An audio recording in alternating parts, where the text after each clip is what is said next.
explain how to graph these logarithmic functions, because sometimes when there's lots of words, then our mind just goes blank and we don't even think. So whenever we have a log function with base b, as long as that base is greater than 0 and not equal to 1, these things happen.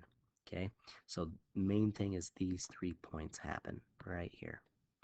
And it makes sense because if I switch this to exponential form, and this is just y, right, basically, wouldn't it be b raised to y equals x? So if I plug in 0 for y, right, if I plug in 0 for y, isn't anything raised to 0 power just 1? So that's why I have this point, 1, 0.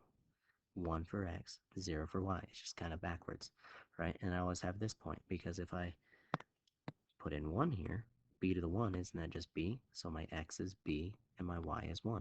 And then same thing here, when I plug in a negative exponent in, isn't that just a fraction, right? And these exponents, because it's in this form, the exponents are actually your x. So as long as you can identify what your base is, and that's greater than 0 and not equal to 1, you can just find these 3 points and graph this. Pretty simple. It's continuous, meaning it keeps on going down to the left and keeps on going to the right. My domain is my x's, right? That means I can't go on my x's, which is here, because if I keep on putting negatives here, like -2, don't I just get a smaller and smaller fraction, right? So that means that it's only from 0 up. Okay, and then my range, it keeps going down. It just never crosses that vertical asymptote there, right? And then it keeps on going up there. So that's why the range is from negative infinity to infinity. Or you can write it like this. You can write your domain like that, or you can say these things, right? The asymptote is y equals x, and then on the x-intercept, and there's no symmetry. Okay, so those are the things in end behavior we'll get to on the next problem. So that's basically how you graph these things. So let's do an example. This might be a little bit longer video because I had explained that, which probably made no sense to you. So we're going to graph logarithmic functions. The base thing is we identify what the base is, 6. And that's greater than 1, or not 1, and greater than 0. So we can find these 3. We have 0, 1 automatically, because nothing's being added to this or subtracted from it. And then we have this point, b,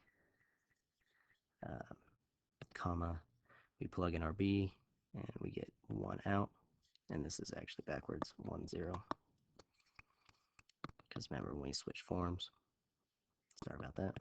And then we have this point, and -1. So we just plug in our b here. So this point's always there, 1, 0. Backwards from an exponent. Remember, exponent 0, 1. Okay, so our b is 6, so this is just 6, 1, and this is just 1 over 6, -1, and then 1, 0. So then we can just graph those.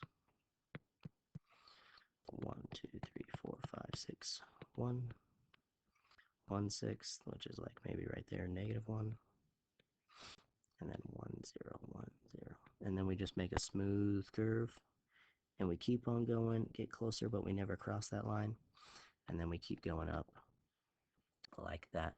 And so our domain doesn't cross at 0, so we can do 0 to infinity, or our x's are 0 is, it doesn't hit 0, right? So that's means this, and we just keep on going to infinity, or we can say all x is such that x is greater than 0. Okay, so that's our domain, our range, let's get some space. Range, it just keeps on going down, keeps on going up, so all real numbers, or you can say all f of x, f of x such that y is from negative infinity to positive infinity. You can say it like that, or you can say negative infinity to infinity, or all real numbers, r with a line bar through it, like that. What else do we want? End behavior. So end behavior is as I go further out of my x's this way. So as x goes to infinity, what's my y values doing, or my f of x's? Well, those are just getting larger and larger and larger.